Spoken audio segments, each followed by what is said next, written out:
tentang pengambilan keputusan basis nilai kebajikan seorang pemimpin. Terima kasih sebelumnya atas waktunya. Untuk pertanyaan pertama, selama ini bagaimana Bapak dalam mengidentifikasi kasus-kasus yang merupakan dilema etika atau rujukan moral?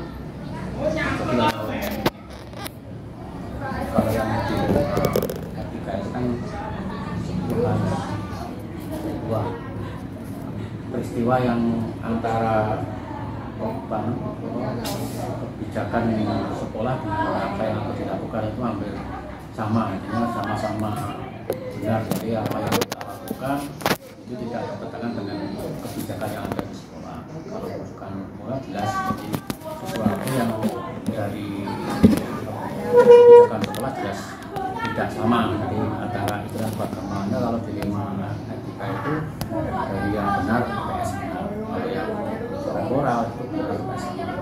Cara mengidentifikasinya itu aja. Jadi semua yang dilema etika itu cara kelihatannya itu bahwa semua kejadian atau sebuah peristiwa yang hampir sama dan semua bernilai baik, itu sebetulnya perbedaan. Jadi kalau dilema etika memang benar dan benar. Benar yang benar. Jadi ada artinya kalau kita mengambil sebuah keputusan itu tidak bertentangan dengan kebijakan.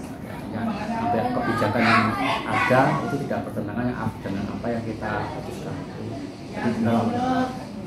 Rujukan moral benar dan ya, apa yang kita putuskan itu bertentangan dengan kebijakan. Misalnya kan gampangnya seperti itulah.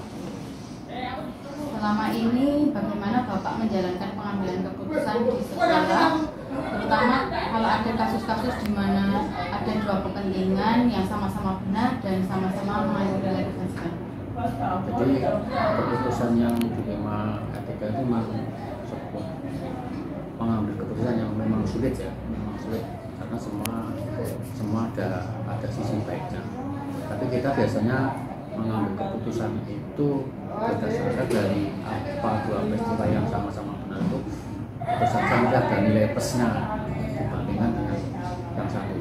Tidak ada sebuah kasus itu sama-sama ya, ini sama-sama dalam keputusan sama. Mungkin ada semua benar tapi yang satu mungkin keputusan lebih banyak menguntungkan kalau di taksi itu lebih banyak kemaslahatannya di orang lain. Itu aja. Jadi keputusannya yang kita ambil adalah bagaimana keputusan itu bisa bermanfaat bagi orang banyak.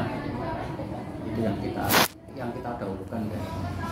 Jadi lebih mendahulukan dampaknya lebih bermanfaat atau demi kepastian lebih banyak.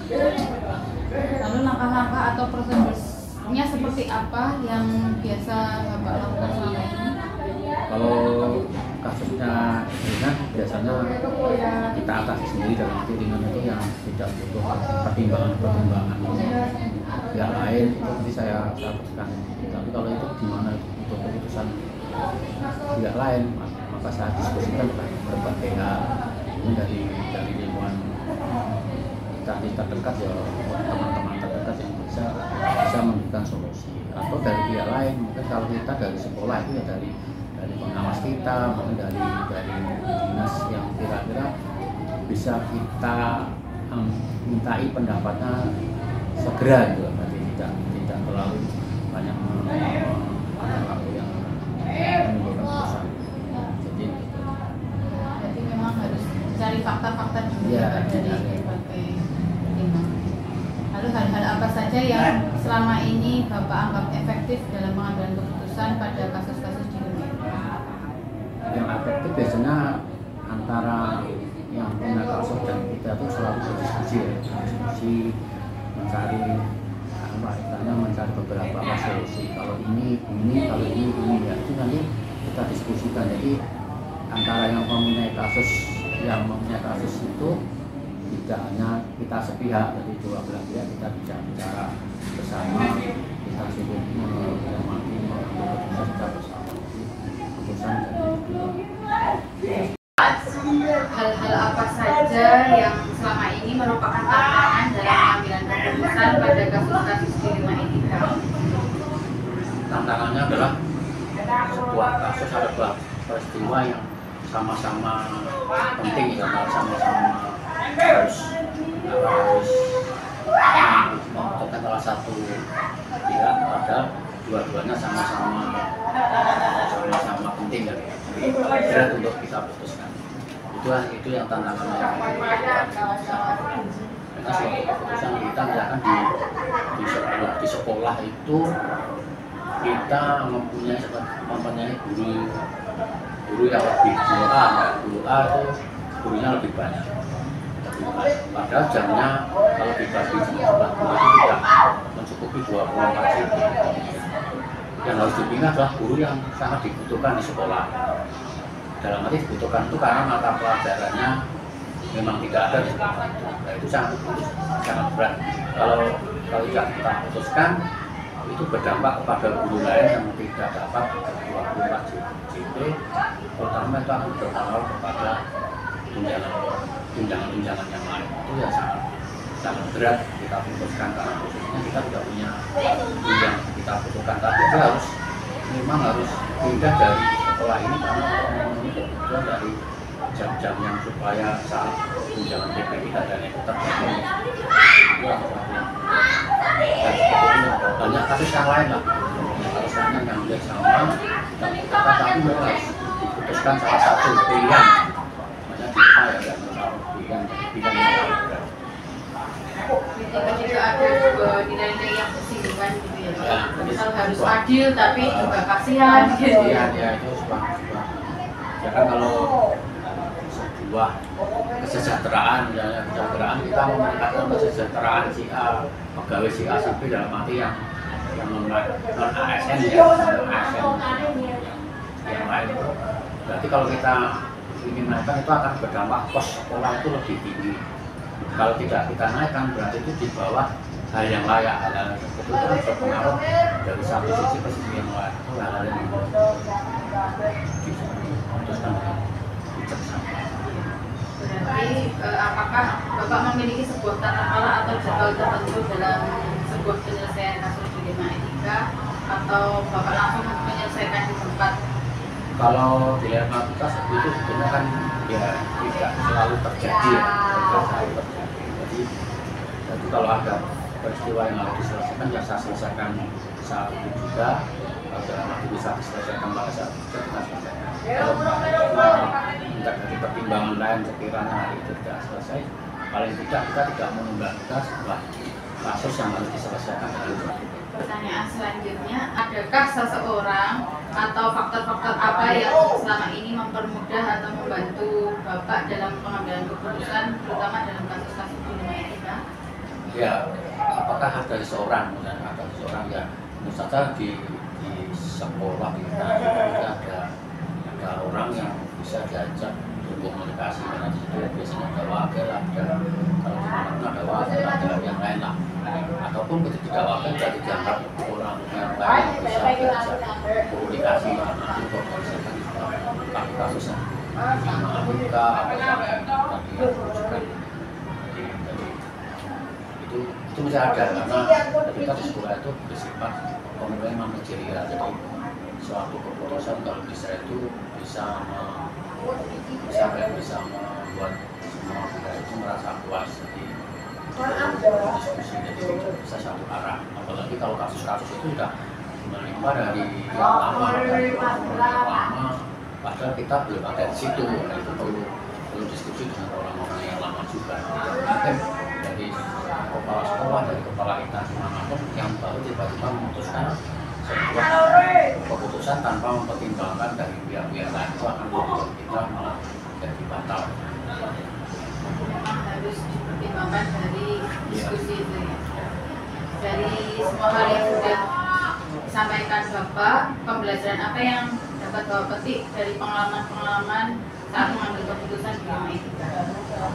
Pengalaman yang sangat beragam, bagaimana kita memutuskan sebuah kasus atau sebuah peristiwa yang benar-benar sangat penting dan kita harus diputuskan. Itu membutuhkan pemikiran yang ekstra, karena semua penting dan semua akan menimbulkan dampak atau tidaknya itu yang pengalaman yang sangat beragam. Kalau keputusan yang lain seperti benar dan salah itu gampang kasih pijakan. Kalau ini sebenarnya keputusan ini kita ambil salah benar dan pijakan itu lebih gampang. Jadi keputusan yang susah itu keputusan yang sama apa ya, seperti dilema etika tadi. Jadi sebuah keputusan, sebuah peristiwa atau kebijakan yang tidak melanggar dari kebijakan itu. Jadi semua benar itu yang membutuhkan keputusan yang sangat cermat dan tidak menimbulkan itu yang sangat penting. Terima kasih atas jawaban dari Pak Sis, dari kawan-kawan Pak Sis, sangat bermanfaat untuk saya. Semoga kedepannya bisa saya mencontoh dan belajar dari pengalaman Pak Sis. Terima kasih sama-sama Pak. Jadi memang kita tuh apa ya, dalam apalagi di dalam sebuah perkumpulan itu membutuhkan kerjasama yang sama. Tidak bisa saya kita tunggu orang lain diajak diskusi kasus yang nanti akan menjumpai tidak ada di sekolah atau di mana ada kasus yang kita jumpai sesulit apapun kita akan jumpai itu aja. Yang penting kita kesamaan yang harus kita kedepankan. Terima kasih. Itu mungkin yang bisa saya sampaikan. Sukses selalu.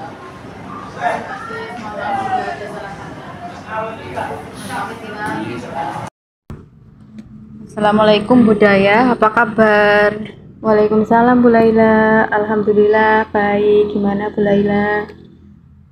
Saya kesini yang pertama untuk silaturahmi, yang kedua saya mendapatkan tugas untuk mewawancara kepala sekolah dalam topik pengambilan keputusan berbasis nilai-nilai kebajikan sebagai pemimpin. Nah, saya memilih narasumber salah satunya budaya di kepala sekolah Ika Puspasiwi. Apakah boleh, Bu? Oke, silahkan Bu Laila. Ya, terima kasih atas kesempatannya.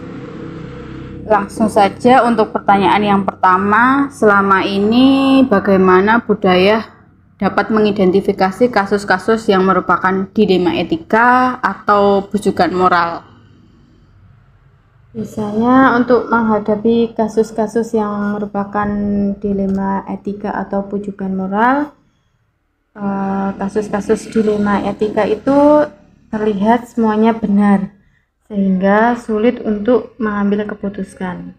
Sedangkan bujukan moral itu ada yang benar dan ada yang salah. Gitu Bu Laila.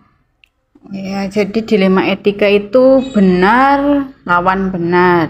Kalau bujukan moral berarti benar lawan salah. Nah, selama ini bagaimana budaya menjalankan pengambilan keputusan di sekolah? Terutama di mana ada dua kepentingan yang sama-sama benar atau sama-sama mengandung nilai kebajikan? Dalam menjalankan pengambilan keputusan untuk masalah dilema etika, saya berpegang teguh pada nilai-nilai kebajikan universal seperti kejujuran, keadilan, tanggung jawab, juga kepedulian. Ya, berarti yang dipegang teguh budaya tetap nilai-nilai kebajikan ya. Iya. Lalu bagaimana langkah-langkah atau prosedurnya seperti apa yang biasa budaya lakukan selama ini? Langkah-langkah yang biasanya saya ambil itu, yang pertama kita melihat masalah tersebut apakah mengandung dua kepentingan yang sama-sama benar dan bersinggungan.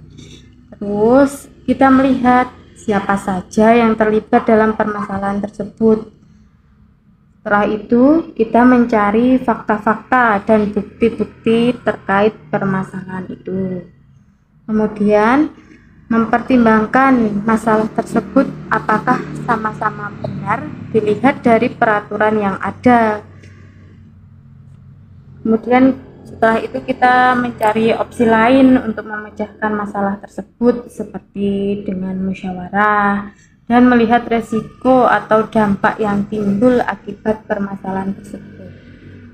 Nah, setelah ditemukan solusinya, Kemudian kita tinjau ulang lagi apakah solusi tersebut benar dan berdampak baik untuk anak didik dan dapat dipertanggungjawabkan. Ya, berarti langkah-langkahnya terutama melihat siapa yang terlibat, mencari fakta-faktanya, dan lebih condong ke peraturan-peraturan yang ada ya. Ya, dan yang utama melihat nilai-nilai kebajikan itu. Oke. Jadi hal-hal apa saja yang selama ini Budaya anggap efektif dalam pengambilan keputusan pada kasus-kasus dilema etika? Hal-hal yang efektif dalam pengambilan keputusan dilema etika itu yang pertama itu melihat siapa saja yang terlibat, terus apakah sifatnya itu mendesak atau tidak. Berarti lebih mempertimbangkan mendesak atau tidak ya, Bu? Ya. Hal-hal apa saja yang selama ini merupakan tantangan dalam pengambilan keputusan pada kasus-kasus dilema etika? Yang menjadi tantangan dalam pengambilan keputusan dilema etika itu masalah tersebut sama-sama pentingnya dan harus ada yang didahulukan dan ada yang ditinggalkan, serta adanya peraturan-peraturan yang harus dipenuhi dengan melibatkan nilai rasa yang harus diutamakan dengan mengutamakan nilai-nilai kebajikan juga. Jadi mempertimbangkan nilai-nilai rasa dan nilai-nilai kebajikan. Kalau menurut budaya, apakah budaya memiliki sebuah tata kala atau jadwal tertentu dalam sebuah penyelesaian, terutama dalam dilema etika? Apakah langsung diselesaikan di tempat atau memiliki sebuah jadwal khusus untuk menyelesaikan? Bagaimana langkah-langkah tersebut dijalankan? Dalam pengambilan keputusan dilema etika, kita tidak mempunyai jadwal khusus karena kita tidak bisa memprediksi masalah itu datangnya kapan. Jika masalahnya ringan akan langsung ditangani, tapi jika masalahnya berat kita perlu musyawarah terlebih dahulu, begitu. Jadi memang perlu musyawarah dan keputusannya hasil dari musyawarah ya, Bu? Iya, Bu Laila. Jadi adakah seseorang atau faktor-faktor apa yang selama ini mempermudah atau membantu budaya dalam pengambilan keputusan dalam kasus-kasus dilema etika? Dalam menghadapi kasus-kasus seperti itu, biasanya yang pertama itu saya konsultasi dengan rekan sejawat terlebih dahulu. Nanti bila perlu ada guru yang dianggap bisa membantu dalam menyelesaikan masalah itu, saya ajak diskusi guru itu. Nanti apabila sudah mentok dan permasalahan tersebut itu menyangkut lingkup masyarakat, biasanya kami musyawarahkan dengan komite sekolah atau kepala desa. Jadi keputusan itu tidak semata-mata saya sendiri, tapi kita meminta pendapat dari orang lain juga. Jadi kalau sekolahnya budaya perlu pertimbangan kepala desa ya, Bu, karena di bawah naungan pemerintah desa. Iya, karena sekolah kami itu milik desa di bawah yayasan desa. Jadi alangkah lebih baiknya kita itu musyawarah dengan kepala desa atau komite sekolah. Ya, baik, Bu. Ini untuk pertanyaan terakhir, dari semua hal yang telah disampaikan budaya tadi, pembelajaran apa yang dapat budaya petik dari pengalaman-pengalaman budaya mengambil keputusan dilema etika? Dalam pengambilan keputusan itu tidak bisa serta-merta, harus ada beberapa pertimbangan yang nantinya kita tidak menyesal dengan keputusan tersebut, dan keputusan tersebut harus berdampak positif untuk anak didik dengan mempertimbangkan nilai-nilai kebajikan juga dapat dipertanggungjawabkan, begitu Bu Laila. Ya, berarti dalam pengambilan keputusan memang harus mempertimbangkan dampaknya terhadap anak didik, lalu mempertimbangkan nilai-nilai kebajikan dan dapat dipertanggungjawabkan nih. Iya, Bu Laila. Terima kasih atas jawaban dalam wawancara ini, Budaya. Terima kasih atas ilmunya, semoga bermanfaat untuk saya. Sama-sama Bu Laila, semoga ilmunya juga bermanfaat Bu Laila dan juga bermanfaat untuk saya. Saya mohon izin pamit, Bu. Wassalamualaikum warahmatullahi wabarakatuh. Baik, waalaikumsalam warahmatullahi wabarakatuh. Mohon maaf jika banyak salah kata, Bu. Iya, sama-sama, saya juga minta maaf Bu Laila.